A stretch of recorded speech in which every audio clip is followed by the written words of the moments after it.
Hey, welcome to day 28. This week we've been spending some time looking at the entry of Jesus into Jerusalem for an event that would happen every year called the Passover. This Passover was a celebration that was meant to be a time to remember the deliverance of the Israelites out of slavery from Egypt. It was a time to remember when God had come in and he had delivered them. It was a time to remember God.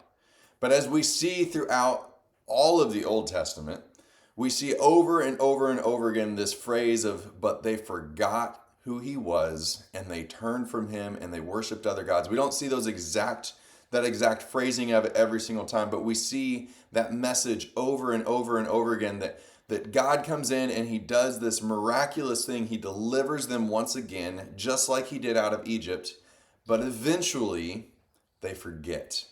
And eventually they began to worship other gods. We see that a lot of times it was as soon as something got difficult that they would begin to forget.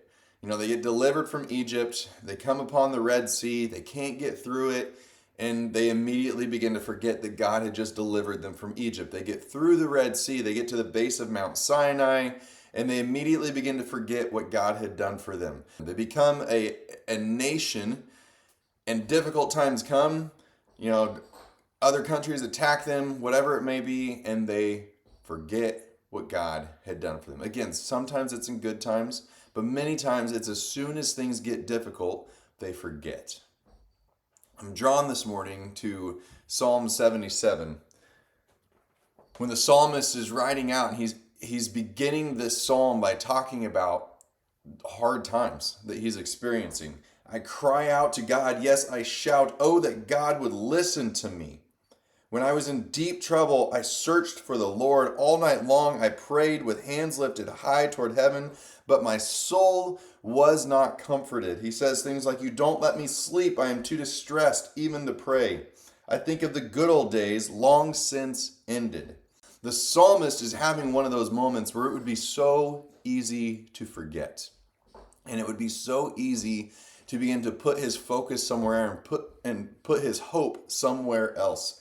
But then we come to this line in Psalm 77, verse 11, when he says, but then, actually we'll go back to verse 10, and I said, this is my fate.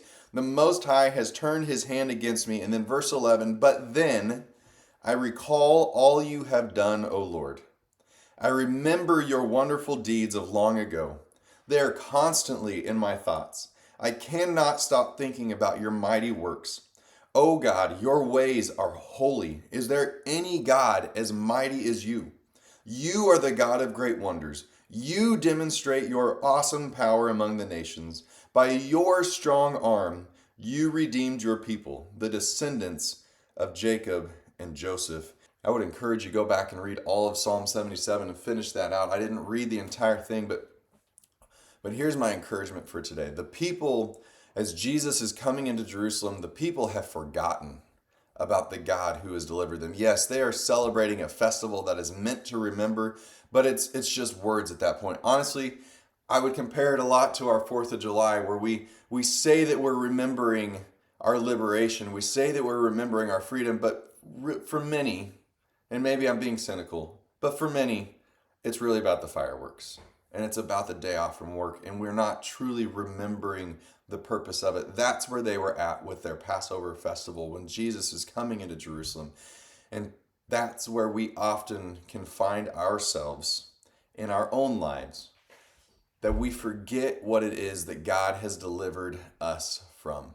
And as soon as things get difficult, we begin to walk away from them. Now, we may not verbally worship other gods, but we begin to give our time and our attention and our dedication to other gods because we've forgotten of the mighty things that he's done for us, because we've forgotten what he has delivered us from. So today, I encourage you, I invite you, take some time, and just as the psalmist did in Psalm 77, remind yourself what it is that God has delivered you from and of the mighty power of God. Literally take the time to remind yourself what he set you free from. I'll see you on Monday.